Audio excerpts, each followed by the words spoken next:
नाणम्मि दर्शनम्मि चरम्मि तवमि तहय वियमि आयारणम आयारो य एषो पंचः भण्यो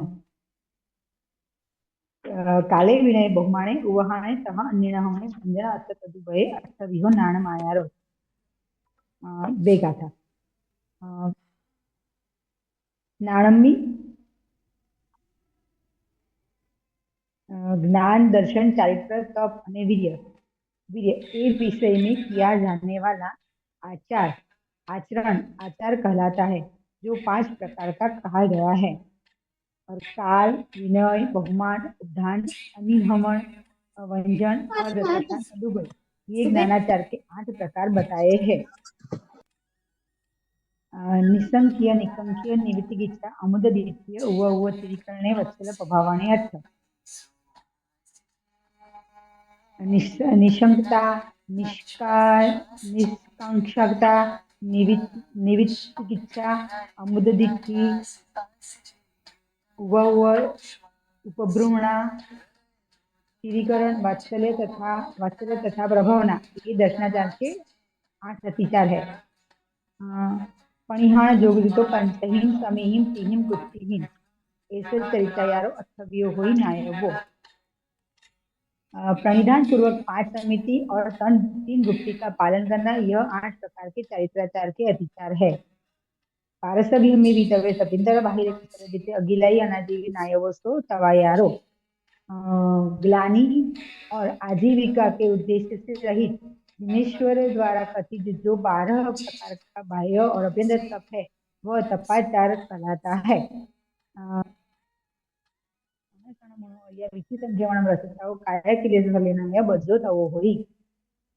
अनशन गुणोदरी वृत्तिसंख्य प्रत्याग कायक्लेश और सलीनता ये 6 बाह्य तप है।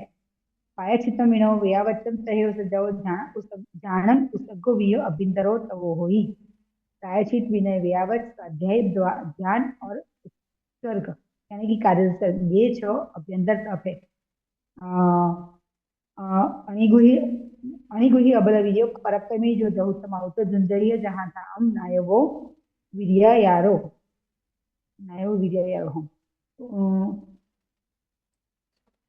उपरोक्त आचारों में विशेष में जो उनकी बाह्य और अभ्यंतर शक्ति को छिपाए बिना पराक्रम करता है उसे उसके पालन में अपने आप को जोड़ना यह वीर्याचार कहलाता है। इस तरह से यहाँ ज्ञानाचार दशाचार तपाचार और वीर्याचार के बारे में 8 अतिचार लगते हैं वो बताए हैं।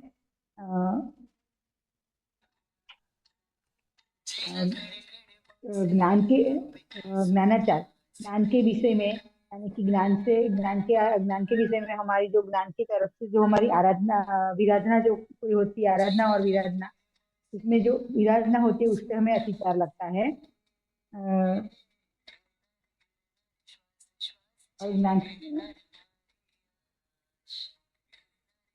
और इन नियमों ज्ञानाचार के जो अधिकार है उसमें इन नियमों के आधार से पालन से ज्ञानावरणीय कर्मों का क्षय तथा क्षयोक्षण होता है जिससे अपने ज्ञान गुण में वृद्धि होती है। काल यानी कि है जो हमें काल बताया उस काल के हिसाब से अष्टध्याय का समय वगैरह होता है उस समय हमें पठन और पाठन नहीं करना चाहिए। जो आपने बताया था कि सूर्यास्त और सूर्योदय के का काल कहा गया है। चलो अभी सिर्फ सामान्य सही बोलो तो भी चलेगा। जो काल में जो हाँ जो काल में जो पढ़ने के लिए बताया है वो काल में वो पढ़ाई करना वो काल है। विनय करना वो विनय। ओके ओके जिस काल में ग्रंथकार ने हमें भगवान ने हमें बताया उस काल के हिसाब से हम पढ़े वो काल विनय यानी कि ज्ञान के उपकरण ज्ञान देने वाले गुरु आदि जो कोई भी है उनका हमें विनय पूर्वक ज्ञान प्राप्त करना चाहिए।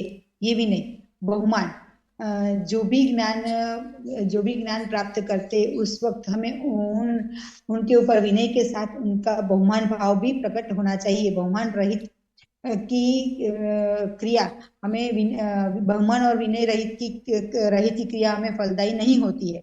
इसलिए विनय और बहुमान के साथ हमें पाठन और पाठन करना चाहिए। उपधान जो भगवान ने आगम सूत्रों के अंदर बताया है उस तरह से हमें ये उपधान का प्रणिधान करते हुए सभी सूत्रों को ग्रहण करना चाहिए। जैसे कि हम बिना लाइसेंस के कार वगैरह चलाते हैं तो गुनाह होता है, उसी तरह से बिना उपदान के हमें नौकार मंत्र आदि कोई भी सूत्र वगैरह नहीं पढ़ना चाहिए। फिर अनिन हवन, यानी कि गुरु जिस आलाप से सूत्र वगैरह अनिन हवन और व्यंजन यानी कि शब्दों के दोनों साइड एक ही हो जाएगी ना। हाँ, अनिन हवन निनव यानी छुपाना नहीं। हाँ छुपा, हाँ अनिन हवन यानी कि छुपाना। जिस गुरु के पास हम पढ़े हैं, जिसके पास से हमें ज्ञान मिला है, उन गुरु को किसी से छुपाना नहीं चाहिए और हमें उनके बारे में बताना चाहिए कि मैं इनके पास पढ़ा हुआ हूँ। फिर व्यंजन यानी कि सूत्रों के व्यंजन और शब्द को एकदम से शुद्धि पूर्वक बोलना चाहिए, ये व्यंजन है।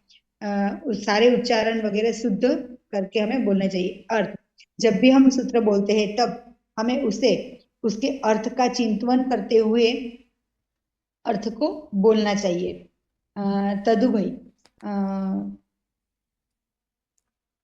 तो दोनों करना चाहिए, दोनों करना चाहिए।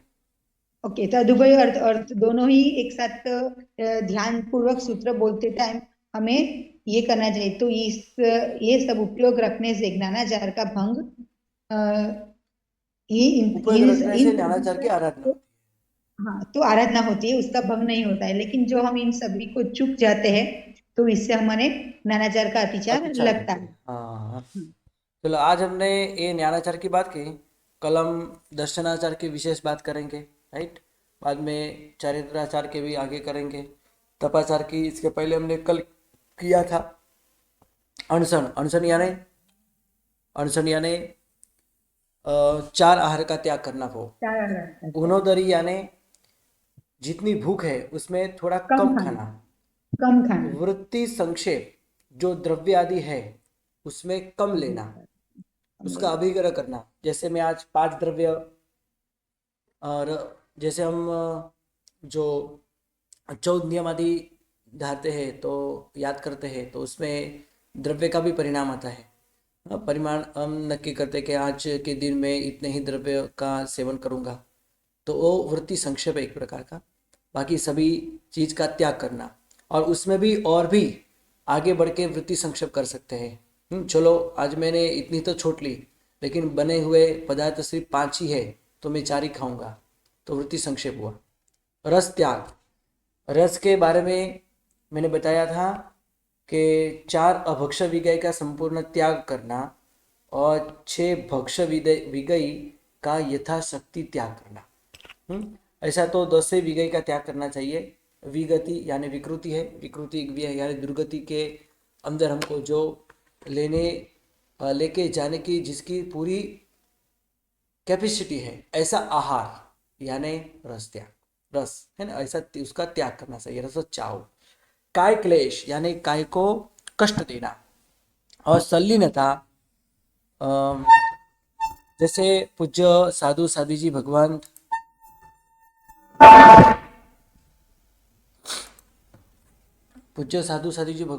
जैसे काय क्लेश यानी तप करते हैं, ये काय को कष्ट देते हैं। चप्पल बिना चलना, लोच करना, धूप को सहन करना, ठंडी को सहन करना, राइट, ये सब काय क्लेश में आता है। सलीनता, कम से कम जगह का उपयोग करना। और ये द्रव्य सलीनता हुई। और भाव सलीनता यानी कसायों का प्रमाण कम करना, कसायों को घटाना, वो भाव सलीनता है। ये 6 प्रकार के बाह्य तप है और 6 प्रकार के अभ्यंतर तप। पायश्चित्तम विनव व्यावचम तैव सज्जा और जानम उसको अभ्यंतर। तो इसके अंदर प्रायश्चित्त 10 प्रकार के बताए हैं। कल हमने इसकी बात की थी 10 प्रकार के प्रायश्चित। सबसे पहला आलोचना प्रायश्चित है, गुरु को कहना। प्रतिक्रमण प्रायश्चित, प्रतिक्रमण के अंदर गुरु को बताना। और मिश्र प्रतिक्रमण यानी दोनों करना, गुरु को बताना भी सही और प्रतिक्रमण के अंदर भी फिर से एक बार गुरु को बताना, दोनों करना।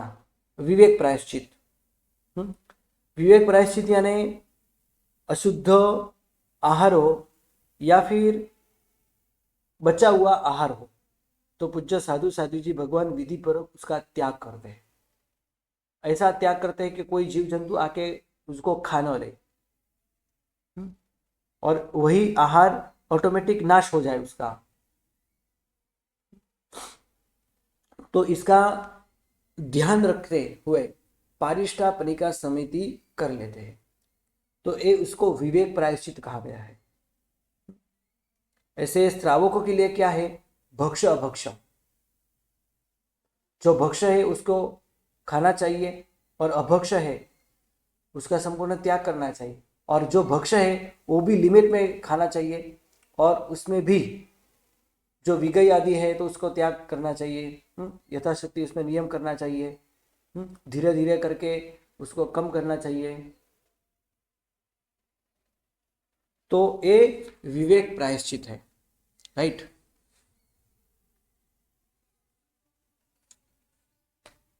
आगे कार्योत्सर्ग प्रायश्चित भी बताया है। गुरुजी तब हमको कहते हैं कि अभी तो छोटा प्रायश्चित में देता हूँ, लेकिन आगे ध्यान रखना है। अभी आगे ध्यान रखना है वो क्या है, एक प्रकार का विवेक प्रायश्चित है हमको। हाँ, आगे हम ध्यान न रखें तो गुरुजी को दूसरी बार पता चले, देखो इसने ऐसा दूसरी बार का कर लिया, ऐसा नहीं करना चाहिए। कितनी बार उसको मैंने बोला कि नीचे देख के चलो, तो भी ऐसा कि उसमें वो बाद में फिर से विवेक प्रायश्चित देते हैं, देख के चल, ध्यान धरो। हाँ, तो भी उसने ऐसे फिर से भूल की तो बाद में आगे का कार्योत्सर्ग प्रायश्चित, तप प्रायश्चित भी देते हैं। उसमें तप प्रायश्चित ज्यादा से ज्यादा प्रसिद्ध है। कार्योत्सर्ग प्रायश्चित भी आता है। पूज्य साधु साधु जी भगवान जैसे आहार पानी लेने के लिए जाते हैं और उपाश्रय में आते हैं और निसी निसी बोल के, और बाद में सबसे पहले कार्योत्सर्ग ही करते हैं। तब ये क्या है, इरियावय करते हैं। तो इरियावय के अंदर लोगों से उद्योगरे नम्मति यरजने के नमो रिंदानम सिद्धानम नहीं बोलते। जाके आने, हाँ, गमन और आगमन में जो भी अविधि आदि हुई हो, कोई जीव जंतु पैर के नीचे आके मर गया हो तो उसको याद करते हैं और उसके बदले में कौसक करते हैं, राइट। हम भी पौषद में या सामयिक आदि में होते हैं तो करते हैं। तो वो कार्योत्सर्ग प्रायश्चित है।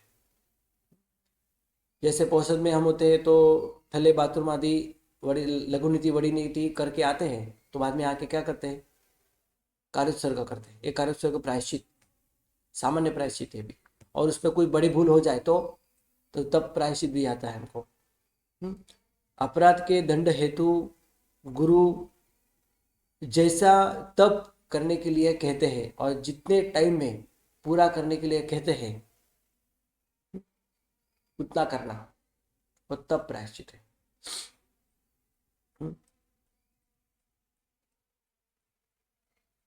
और ये सभी प्रायश्चित आलोचना, प्रतिक्रमण, मिश्र, विवेक, कार्योत्सर्ग और तप, ये चतुर्विध संघों को होता है। इसके बाद क्या जो प्रायश्चित है सिर्फ साधु को ही होता है। छेद साधु जीवकों को, छेद, मूल, अनवस्थाप्य और पारंचित।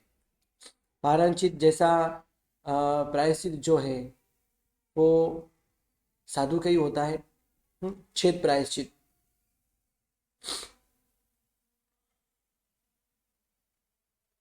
चारित्र के पर्याय को कम करना, और छेद प्रायश्चित है।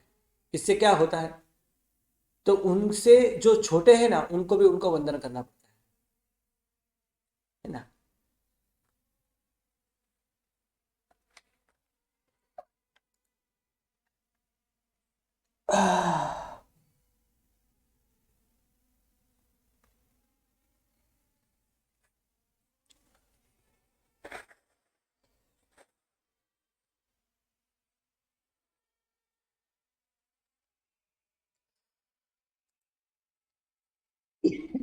इसके बाद मूल प्रायश्चित है।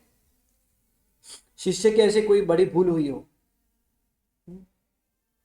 तो फिर से चारित्र देते हैं।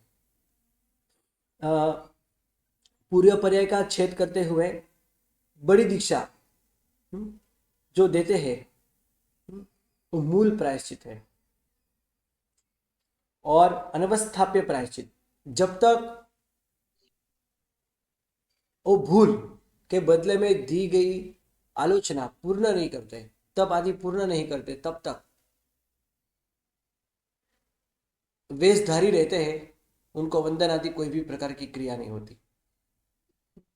ऐसा कह सकते हैं वो साधु है ही नहीं, पंचमहाव्रतधारी साधु है ही नहीं, ऐसा कह सकते हैं उस समय।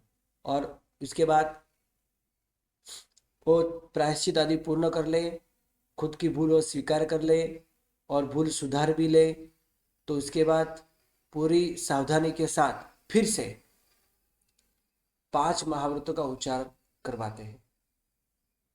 तो तब तक उसको वंदन आदि कोई भी प्रकार की क्रिया नहीं होती। तो वो क्या है? अनवस्थाप्य प्रायश्चित। वो मांडली से भी बाहर निकल जाता है साधु। पूज्य साधु साधु भगवान के साथ वो बैठ नहीं सकता, वो साधु खा नहीं सकता, वापर नहीं सकता। वो प्रायश्चित उसको पूर्ण करना होता है और फिर से 5 महाव्रतों का उच्चारण करना पड़ता है। बाद में वो फिर से साधु बनेगा पहले जैसा, और पहले से उसका पर्याय शुरू होगा। तो अनवस्थाप्य, अवस्थाप्य यानी फिर से स्थापित करना, अनवस्थाप्य यानी तब तक स्थापित नहीं करना जब तक वो आलोचना पूर्ण नहीं कर लेता। और पारंचित प्रायश्चित, देव गुरु धर्म की कोई बहुत बड़ी निंदा आदि की हो तो पारंचित प्रायश्चित दिया जाता है। 12 साल तक गच्छ के बाहर रहना, अलग वेश में रहना, लेकिन पढ़िलियन आदि सब क्रियाएं कर लेना और बड़ी तपश्चर्या करना, और बाद में बड़े बड़े राजाओं को प्रतिबोध करना। जैसे सिद्धसेन दिवाकर सूरी, उन्होंने 18 राजवी को, राजाओं को प्रतिबोध किया था, और अंत में विक्रम राजा को भी प्रतिबोध किया था। तो ऐसी पहली घटना बन चुकी है 2000 साल पहले। महावीर स्वामी भगवान के निर्वाण होने के बाद 500 साल के बाद एक घटना बनी है। ऐसे 10 प्रकार के प्रायश्चित हमारे शास्त्र में हमको बताए हैं। विनय यानी गुरु का विनय करना। हमारे से जो बड़े हैं, हाँ, उम्र में बड़े हैं, पर्याय में बड़े हैं, इनका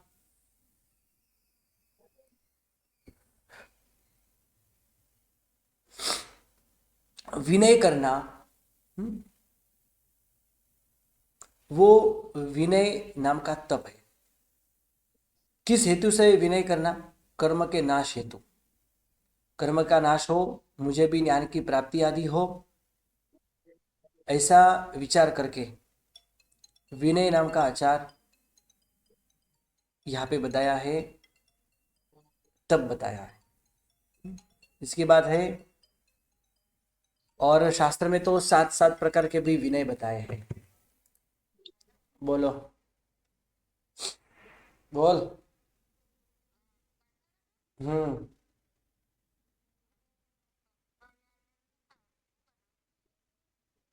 दूध ના ભાઈ ના કશું નહીં, કશું ખાવું નહીં, કાંઈ ઉકાળ ઉકાળ બનાવો, બહુ શરદી થઈ ગઈ છે.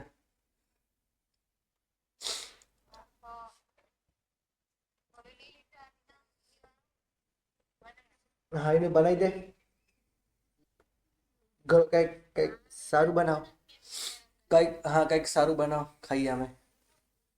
અરે જે બનાવે બનાવો, મને મૂકવા દે, મને ક્લાસ ચાલુ છે. હા તો તે પલાળી લો તો એ બનાવો, તો પૂછે શું કામ?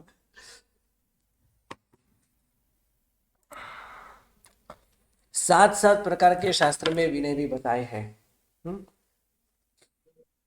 जैसे ज्ञान दर्शन चारित्र, ये तीनों का बहुमान करना, उसकी आसाधना न हो उसका ध्यान रखना, मन वचन काया से शुभ प्रवृत्ति करना, और एक उपचार विनय, गमे जो भी गुरु भगवंत है उनकी सेवा में हमेशा तत्पर रहना, उनकी आज्ञा स्वीकार करना, उनकी सेवा आदि करना, ये भी एक प्रकार का विनय है। राइट, ये 7 प्रकार के विनय शास्त्र में बताए हैं। इसके बाद है व्यावच्च, महागुण, अप्रतिपाती गुण, जिसका फल हमको अवश्य मिलता ही है, ऐसा व्यावच्च गुण। व्यावच्च 10 प्रकार की शास्त्र में बताई है। आचार्य भगवान की व्यावच्च जो गच्छनायक है, पंचाचार का पालन करते हैं, करवाते हैं, सूत्र और अर्थ की जो दर्शना देते हैं, ऐसे धर्माचार्य गुरु की सेवा करना, वो सबसे बड़ी व्यावच्च है। इसके बाद उपाध्याय जी भगवान, स्थविर मुनि भगवान, धर्म में जो स्थिर करते हैं, पर्याय में जो बड़े हैं, वो स्थविर है। इसके बाद तपस्वी, बड़ा बड़ा तप करने वाले, हाँ, तपस्या करने वाले, ऐसे साधु भगवंत को, हाँ, वो बीमार ना हो इसका ध्यान रखते हुए उनकी सेवा करें। हाँ, बाद में शैक्ष, जो अभी अभी जिसने दीक्षा ली है, ऐसे साधु के साथ रहना और उसको सब समझाना और उसको परिलेन आदि करके देना, पात्र के परिलेन आदि करके देना, वो है व्यावच, शैक्ष व्यावच। 7वें नंबर पे कुल, आचार्यों का जो परिवार है, ये सबकी सेवा करना। गण यानी बहुत सारे आचार्य भगवंतों का जो समुदाय, वो गण, जैसे अभी राजेंद्र सूरी है, रामचंद्र सूरी का भी एक समुदाय है, वो अलग है, ये अलग है। वैसे बहुत सारे आचार्य भगवंतों का जो परिवार और उनकी सेवा करना, वो गण व्यावच्च कहा गया है। इसके बाद सामभोगिक, एक ही मांडली में बैठे हुए ऐसे गुरु भगवंत की सेवा करना, वो सामभोगिक यानी एक साथ खाना खाने वाले ऐसे साधु भगवान। हाँ, ऐसा बहुत बड़ा कार्यक्रम हो और अलग अलग साधु भगवंत हो, तो अलग अलग आचार्य हो, तो खुद के आचार्य भगवान खुद के शिष्यों को लेके बैठ जाते हैं वापरने के लिए, खाना खाने के लिए। तो ये सबकी एक ही, जिन सबकी समाचारी एक ही है ना, जिन सबकी समाचारी एक ही है, वो सबकी मांडली भी एक होती है। और ऐसे सामभोगिक यानी एक ही परिवार वाले, जैसे चंद्रशेखर विजय महाराज साहब, सब एक ही परिवार वाले, चंद्रशेखर को यानी गुरु भगवान गुरु माँ को मानने वाले। तो ऐसे खुद के ही ग्रुप में सबकी व्यावच करना, वो सामभोगिक है। इसके बाद है 10वें नंबर में समनोगुण्य साधर्मिक, समान समाचारी वाले सभी साधु भगवंतों, इसमें सभी प्रकार के आ गए, 1 तिथियों 2 तिथियों, सब आ गए। समनोगुण्य, देखो ये सबका मन तो एक ही है, क्योंकि सभी एक ही तीर्थंकर भगवान को मानते हैं। महावीर स्वामी भगवान, आदिनाथ भगवान, सबको मानते हैं, सब तीर्थों को मानते हैं। ऐसे समनोगुण्य साधर्मिक, समान समाचारी वाले साधु भगवंतों, इनका एक परिवार अलग है, मतलब उनकी से व्यावच करना। इसे 10 प्रकार की शास्त्र में व्यावच बताई है। इसके बाद है तहेव सज्जाओ, स्वाध्याय, वांचना पुरुचना परावर्तना अनुप्रेक्षा धर्म कथा लक्षण, ये 5 विधि स्वाध्याय न कीधो। अतिचार के अंदर हम बोलते हैं वाचना यानी पढ़ना पढ़ाना, पुरुचना यानी कुछ समझ में नहीं आया तो पूछना, परावर्तना यानी जो हमने अभी अभी पढ़ाई की है उसको याद करना, वो परावर्तना, उसको दोबारा याद करना, फिर से याद करना, ऐसे बार बार याद करना, वो अनुप्रेक्षा है। और धर्म कथा, ऐसे ही पढ़ते हुए ऐसे पदार्थों में अनेक प्रकार के दृष्टांत के साथ एक पदार्थों को याद रखना। मैं भी बहुत बार ऐसे दृष्टांत देता हूँ, है ना। तो ऐसे पढ़ते पढ़ाते समय किसी की धर्म कथा कहना और उसे प्रतिबोध करना, ये धर्म कथा नाम का एक स्वाध्याय है। वाचना, प्रवचना, परावर्तना, अनुप्रेक्षा। परावर्तना एक बार याद करना, पढ़ने के बाद तुरंत याद करना, वो परावर्तना। एक बार याद करना, भूल ना जाए इसलिए फिर से याद करना, वो क्या है, परावर्तना। और बार बार याद करना, उसको स्मरण में रखना, वो अनुप्रेक्षा। और उसको समझने के लिए, समझाने के लिए अनेक कथाओं भी याद रखना, वो धर्म कथा है। धर्म कथा कहना, श्रवण करना, वो धर्म कथा है। ऐसे स्वाध्याय 5 प्रकार के बताए हैं। ध्यानम उत्सव गौवीय, ध्यान, ध्यान तो ऐसा देखा जाए तो 4 प्रकार के ध्यान है। और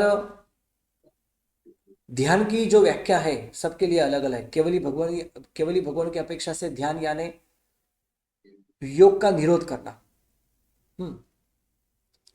केवली भगवान 13वें गुण स्थानक पे शुक्ल ध्यान के तीसरे पाए में होते हैं, तो चौथे पाए में, चौथे भेद में जाते हैं, है ना। तो उनके लिए केवली भगवान की अपेक्षा से ध्यान का मतलब क्या है, योग निरोध करना, वो ध्यान है। और छद्मस्त जीवों की अपेक्षा से ध्यान क्या है, एक ही पदार्थ को या उसके अलग अलग जो विषय है, ये विषय में योग यानी मन वचन काया की एकाग्रता से विचारणा करना, ध्यान रखना, वो ध्यान है। फिर से, कोई भी एक ही पदार्थ में या अलग अलग विषयों में योग करना यानी मन वचन काया की एकाग्रता से उसका विचार करना, ध्यान करना, वो ध्यान कहा गया है। तो 4 प्रकार के ध्यान में से 2 प्रकार के ध्यान, धर्म ध्यान और शुक्ल ध्यान, वो तप के स्वरूप में यहाँ पे बताया। अर्थ ध्यान यानी मन को पीड़ा करने वाला या फिर भौतिक सुख देने वाला ध्यान, वो अर्थ ध्यान। रौद्र ध्यान यानी अति भयंकर कक्षा का खराब विचार परिणाम, और रौद्र ध्यान। धर्म ध्यान यानी आत्मा के शुभ अशुभ जो परिणाम में से जो शुभ भावना है, ऐसे शुभ भावना में हमको जो लेके जाता है, वो ध्यान है धर्म ध्यान। और शुक्ल ध्यान आत्मा की परिणति को बहुत ऊंची स्तर में लेके जाने वाला ध्यान, यानी केवल ध्यान तक हमको लेके जाता है, ऐसा ध्यान यानी शुक्ल ध्यान। ऐसे अर्थ ध्यान, रौद्र ध्यान, धर्म ध्यान और शुक्ल ध्यान 4 प्रकार के ध्यान बताए हैं। उसमें धर्म ध्यान, शुक्ल ध्यान, ये 2 ध्यान तप स्वरूप में है। अभी इसके भी प्रकार है, अर्थ ध्यान के 4 प्रकार है और धर्म ध्यान के भी 4 प्रकार है। अब इसकी बात हम कल करेंगे। सभी ध्यान के 4 प्रकार है, राइट। ये सब का विचार हम 2 दिन के बाद करेंगे। बस आज इतना ही। प्रणाम, नमो नमः। प्रश्न किसी को? गुरुजी, हाँ बोलो। दो तीन प्रश्न थे इसके बारे में। हाँ। एक तो गुरुजी, स्थिरीकरण का संबंध स्थविर से होता है। जो एक कहा स्थविर पद, गुरुजी एक स्थविर पद आता है कब से स्थविर, मुझे। नहीं वो हाँ बात सही है। देखो स्थविर यानी क्या, स्थविर है ना। हाँ तो स्थविर यानी जो स्थिर करता है धर्म में, जी। जो धर्म में स्थिर करने वाले ऐसे साधु साध्वी जी भगवान होते हैं, उसको स्थविर कहा गया है। हाँ जो गुरुजी, खुद भी क्योंकि स्थिर होते हैं, हाँ जो खुद भी स्थिर होते हैं, कितना भी संकट आ जाए, कुछ भी हो जाए, कितनी भी बीमारी आ जाए, तो भी धर्म को नहीं छोड़ते, है ना। जी। खुद भी नहीं छोड़ते और दूसरों को भी नहीं छोड़वाते, और वो भी उनको भी स्थिर करते हैं। ऐसे पूज्य साधु भगवंत को स्थविर मुनि भगवान कहा कहे। हाँ या फिर गुरुजी स्थविर मैं, का अर्थ दूसरा भी होता है। स्थविर यानी जो उम्र में वृद्ध हो, बड़े हो, उनको भी स्थविर कहा गया है। हाँ बोलो। हाँ गुरुजी, 20 स्थानक तब की ओली जी करती थी, तब कर रही थी तो स्थविर पद आया, तो मैं यही सोच रही थी ये स्थविर कौन सा पद है। आज क्लियर हुआ गुरुजी। एक तो हाँ हाँ एक दूसरा गुरुजी, अनशन में चारों प्रकार के आहार का त्याग होता है तो ही अनशन होता है हाँ, क्या? तो ही तिव्या अनशन, तो उपवास ही, या हाँ जी जी, एकाशना, चारों ये प्रकार अनशन के, नहीं होता। जी चारों प्रकार के आहार का त्याग, उसी को अनशन कहेंगे, राइट। हाँ, अपेक्षा से अच्छा। कहना हो, तीव्र हो तो 3 आहार का त्याग, है ना। तो हाँ 3 आहार का त्याग कह सकते हैं, पर अनशन नहीं। अनशन में चारों आहार का त्याग होता है। अच्छा, हाँ, अनशन शब्द इसी के लिए यूज किया गया है। अनशन यानी 4 प्रकार के आहार का त्याग। चारों इतवर प्रकार कथित के या आहार अवत का त्याग। कथित। अच्छा हाँ गुरुजी, एक बात और पूछनी थी गुरुजी, जैसे आपने कहा चारों महाविगई का सर्वथा त्याग करना चाहिए। हम्म गुरुजी आजकल कई बार पता नहीं चलता, हम लोग शादियों में खाना खाने जाते हैं, किसमें शहद डला हुआ है पता नहीं चलता है, किसमें मक्खन डला हुआ है पता नहीं चलता। तो हम्म गुरुजी फिर क्या आगाड़ लेकर के त्याग करना चाहिए कि यदि अनजाने में खाने में आया तो नहीं नहीं नहीं नहीं चलेगा? नहीं, तो ये अनजाना नहीं कह सकते हम, ये हमारी ही भूल है। हाँ हाँ, ये हमारी ही भूल है ना। हाँ, वो तो कैसे त्याग लेना फिर? हमको इसमें क्या करना चाहिए पता है, कि हम्म। जो जिसने रसोई बनाई है ना उसको पूछना चाहिए, या फिर हमारा गुरुजी। हमारा कोई विश्वासु होना चाहिए कि जिसमें वो ध्यान रखे। हाँ। हाँ हाँ। तो गुरुजी ऐसा ना कर सकें तो क्या हाँ, फिर ऐसा ऐसा नहीं त्याग कर कर सके, लेना हाँ चाहिए? तो फिर मैं कहता हूँ, तो ऐसा नहीं कर सके तो खाना खाना ही नहीं चाहिए। अच्छा, और गुरुजी यदि ये भी एक पॉसिबल नहीं हो देखो देखो, तो एक कैसा गुरुजी है आपको मैं बता दूं। क्या इस तरीके से लिया जा सकता है हाँ कि हाँ हाँ। साल भर में इतना इतना किलो लग जाएगा या इतना ग्राम लग जाएगा तो चलेगा? गुरुजी यदि लेना ही है तो फिर क्या करें? हम्म। तो अभी तो वो बात मैं बताऊंगा, है ना। शादी वगैरह में हम जाते हैं तो उसमें तो हमको ध्यान रखना हम्म। ही चाहिए, जैसे मैंने अभी बताया। हाँ। जैसे हाँ। किसी ने ऐसा कहा, हाँ, या ऐसे ही शादी के प्रसंग में किसी ने ऐसा कहा आके कि हाँ। अ, जितनी रसोई बनाई है उसमें किसमें ऐसा कुछ हुआ है कि इसमें किसमें जहर पड़ा हुआ है, तो कोई खाना खाएगा? नहीं खाएगा। कोई भी नहीं खाएगा। नहीं क्यों खाएगा। नहीं खाते? हमको अबे सब में कोई एक में ही है, तो भी हमारे मन के अंदर शंका है तो हम नहीं खाते।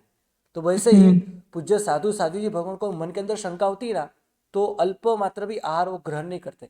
बस वैसे ही हमको करना चाहिए, मुझे इसमें शंका है कि इसमें कुछ है, तो नहीं खाना चाहिए, छोड़ देना चाहिए। छोड़ देना ही सही बात है हाँ, छोड़ हाँ, देना ही छोड़ सही देना है। सही बात है, लेकिन कई बार गुरुजी हमको पता ही नहीं चलता इसमें घी डला है कि बटर डला है। हाँ तो देख, हाँ तो देखो, हमको पता नहीं चलता, ये हमारी अज्ञानता है, तो उसको हमको छोड़ देना चाहिए। हमको पता छोड़ ना देना ही चलता सही हो तो बात भी है। छोड़ देना चाहिए, क्योंकि हमको पता नहीं है। हमको परफेक्ट पता हो इसमें घी है बटर नहीं है ना। हम्म। हाँ, इसलिए मैंने दो व्यक्ति की मैं बात की, कि जो हमारा विश्वासु हो, हाँ, जिसने हम कहना हाँ। इसमें बटर नहीं है घी ही है, या फिर हम्म। हाँ हमने पूछ परछ बहुत अच्छी तरह से की हो और उसने सही तरीके से जो है वो बताया हो, वो कहने वाला भी व्यक्ति निखालस के स्वरूप में बताता हो, हम्म। सही जो है वो ही बताता हो। हाँ, वो बोलने में गलती करता हो, ऐसा लगता हो ये बोलने में कोई कुछ गलती कर रहा है। हाँ, जैसे किसी का एक उदाहरण देता हूँ मैं। जैसे किसी का कंदमूल का त्याग एक नियम है, राइट। तो हम हम्म। किसी हम्म। बाहर जाते हैं तो हम चाय पीते हैं, तो चाय में क्या पूछते हैं, अदरक डाली है? तो वो क्या बोलेगा, हाँ नहीं नहीं इसके अंदर मसाला डाला है। अभी कौन सा मसाला डाला है, कैसा है, अब इसको तो चाय बेचनी है, वो तो कुछ भी बोलेगा। जी। हाँ, वो जब हम अभी पहले खाया हो तो हमको तुरंत पता चलता है इसमें तो अदरक डाली है, नहीं खाना चाहिए। तो इसमें हम्म। हमको ये बहुत बड़ा अतिचार तब लगता है ना। तो ऐसे समय हमको सावधान होके या तो फिर त्याग ही करना चाहिए, राइट। हम्म। हाँ चलो, बस आज इतना ही। जी। जी प्रणाम। जी प्रणाम। गुरु जी व्यावच प्रकार बताए फरीदी बताओ ने व्यावच 10 प्रकारे। व्यावच यानी सेवा, बराबर है। तो 10 प्रकार हाँ की व्यावच शास्त्र के अंदर बताई है। कौन कौन सी? एक आचार्य भगवान की व्यावच, मैं यहाँ पे लिख दूं। एक आचार्य भगवान की व्यावच, इसके बाद है उपाध्याय जी भगवान की व्यावच, एक स्थविर भगवान की व्यावच, तपस्वी मुनि भगवान की व्यावच। इसके बाद नया साधु हो जिसको शास्त्र में कहते हैं शैक्ष साधु, यानी जो अभी सीख रहा आचार्य है, जो अभी दोनों सीख रहा। गुरु जी आचार्य आचार्य, उपाध्याय, स्थविर, तपस्वी। स्थविर। हाँ, स्थविर तपस्वी। हाँ, इसके बाद शैक्ष, जिसने हाँ अभी अभी दीक्षा ली है, हाँ अभी अभी साधु भगवान के आचार सीख रहा है, राइट, उसे शैक्ष साधु कहते हैं। उनकी सेवा करना, ये भी हमारा धर्म है। इसके बाद है गण, इसके बाद है कुल। कुल कुल। और गण, या गण यार कुल, कुछ भी बोल सकते हैं आगे पीछे। इसके बाद है सामभौगिक हम्म, सधर्मिक। और साधर्मिक। सद हाँ जी गुरु जी। चलो बस आज इतना ही। प्रणाम, नमः।